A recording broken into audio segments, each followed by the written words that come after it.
Hi class, welcome to my first attempt at a screencast-o-matic video.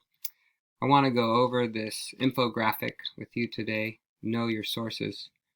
Yesterday we talked about where you get your news from, and what this infographic does is define different types of sources, everything from tweets to academic journals. So I'll go over them with you, and we'll be referring back to this. It seems kind of simple, but in reality, when we come across certain sources, sometimes they can be hard to identify. So a lot of you guys look at Twitter, and as we know, it's an unvetted platform for millions of short messages. Tumblr is now pretty much defunct. YouTube is stronger than ever. These are all things direct from the net to you, or they put second parties content on the internet for you to check out. Newspapers, which are in jeopardy these days, but they report and record cultural and political happenings, keep the general public informed about daily events, sports, etc. Popular magazines often are by topic, like Sports Illustrated or Golf Digest or something, and some are more general, like the New Yorker or the Atlantic.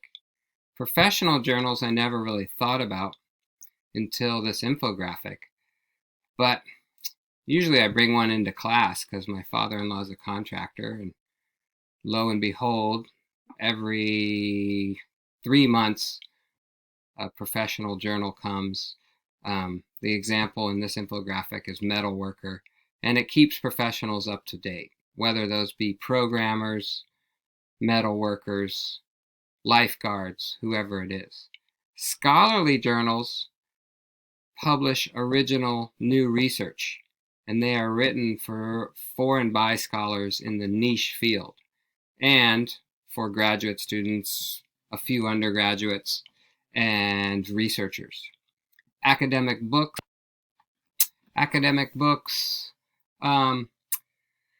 sometimes each chapter has a different author. Those are called anthologies.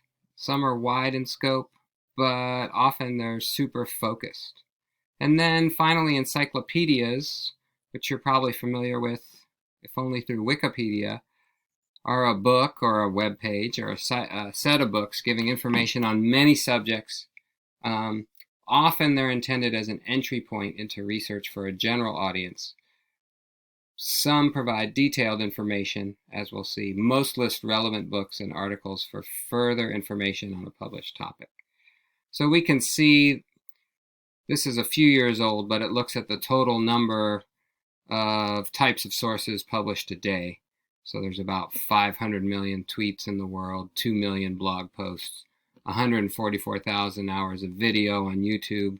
I'm sure a lot of this has gone up, and about 5,000 articles globally. And in the US, you can see there's about 20,000 newspaper articles a day, about 500 articles in professional journals, about 550 magazine articles, about 24 books, and about 13 entries in encyclopedias. So this is all just a way of thinking about the different types of sources, and then we're going to think about the amount of scrutiny. So tweets, often YouTube, there are 0 reviewers, and a lot of social media is like this. Certain things get reported, right? So unfortunately, there are lots of people, I believe in India, going through Facebook, taking down objectionable content. Same thing with YouTube. It's a terrible job because you're exposed to just all sorts of stuff you don't want to see. Newspapers, magazines, professional journals have 1 to 2 people reviewing them. Editors, copy editors. And they take a number of days or hours, most often, Longer form journalism, like in the New Yorker, can be months, but in general, it's a number of days or hours. For academic journal articles, there are 3 to 4 reviewers. So if you want to publish something in an academic journal, it gets sent off and reviewed by peers in your field or people who have more expertise than you. And to publish in an academic journal, they say 2 to 3 months. In my experience, it's been longer.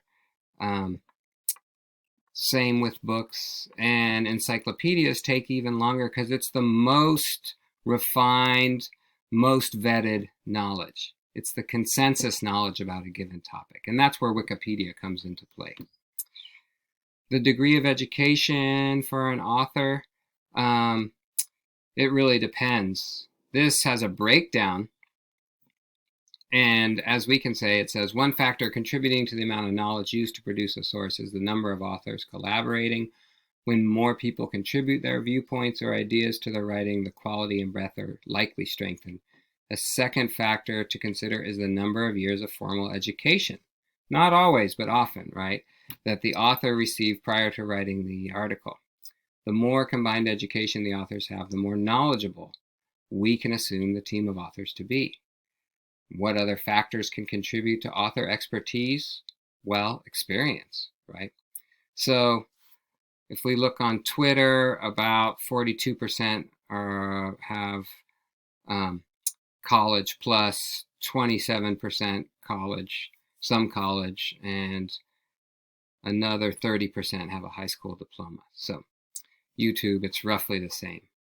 When we think about other forms of information, people writing in encyclopedias tend to have doctorates. Scholarly journals, people tend to be publishing hopefully a couple times in graduate school and then regularly after they get their doctorate. An academic book, the average is somewhere between a master's and doctorate, but often, depending on the field, people are publishing several books in their career. Writing for a newspaper, a popular magazine, or a professional journal, the people publishing those tend to have a bachelor's degree. Not always. There's a lot of newspaper and magazine writers with advanced degrees, and there's some that didn't get their bachelor's. The number of sources, and this is where it gets a little more interesting. When an author pulls many outside sources into her viewing, she demonstrates familiarity with the ideas beyond her own. As more unique viewpoints are pulled into a source, it becomes more comprehensive and reliable. Below, we show the typical number of outside sources used in each publication. So a tweet is 0 outside sources, unless it's just retweeting. Tumblr is less than 2, although it's pretty irrelevant now. YouTube tends to be 0 sources. Newspapers, as some of you have noted, often cite experts. They don't cite them like we do, so you could find the actual article, but you could look up the author's name. Same with magazine sources. Often in professional journals, they're citing 5 or less than 5. And then we get into academic journals, often way more than 15, as you'll see. Same with academic books. And then, interestingly, the most sort of vetted knowledge, encyclopedias, tend to keep the number of sources down, typically, so as not to overwhelm you. So it's for a more general audience. The most specific audience are these sources, and this is the more general. Depending on the academic book, that can be for a specific audience as well. Average number of words per source, a tweet is less than 140 characters. Encyclopedias vary, but about 500 words. And academic articles tend to be longer. Same thing with academic books, obviously. Background knowledge is important. So every source makes some assumptions about the reader's knowledge of the subject. And this is where it gets tricky. The level of technical words and ideas used when the author is targeting readers in a niche field. So when you find some academic sources for your topic, when you decide on one, there are going to be some that won't be very accessible because you need that upper division work, that graduate work. But hopefully we can talk about how to interpret these, what you can get out of a given source. When the author is writing for a general audience, terms are typically defined and background information is provided to make the content understandable to an average reader. So here's a conveyance of the typical level of knowledge. And for encyclopedias, magazines, there's a basic level of knowledge, a moderate for professional encyclopedia and academic books, and then an advanced amount of knowledge for academic journals and some other academic books. So that's the basic overview. I know it seems kind of easy, but think about what those Pew Researcher reports are. They don't really fit in here, right? They're somewhere between scholarly and popular. Same goes for some other sources. So we'll be talking about it more, but I just want to get you thinking about it. And that's it for now. I will talk to you all soon. Thanks.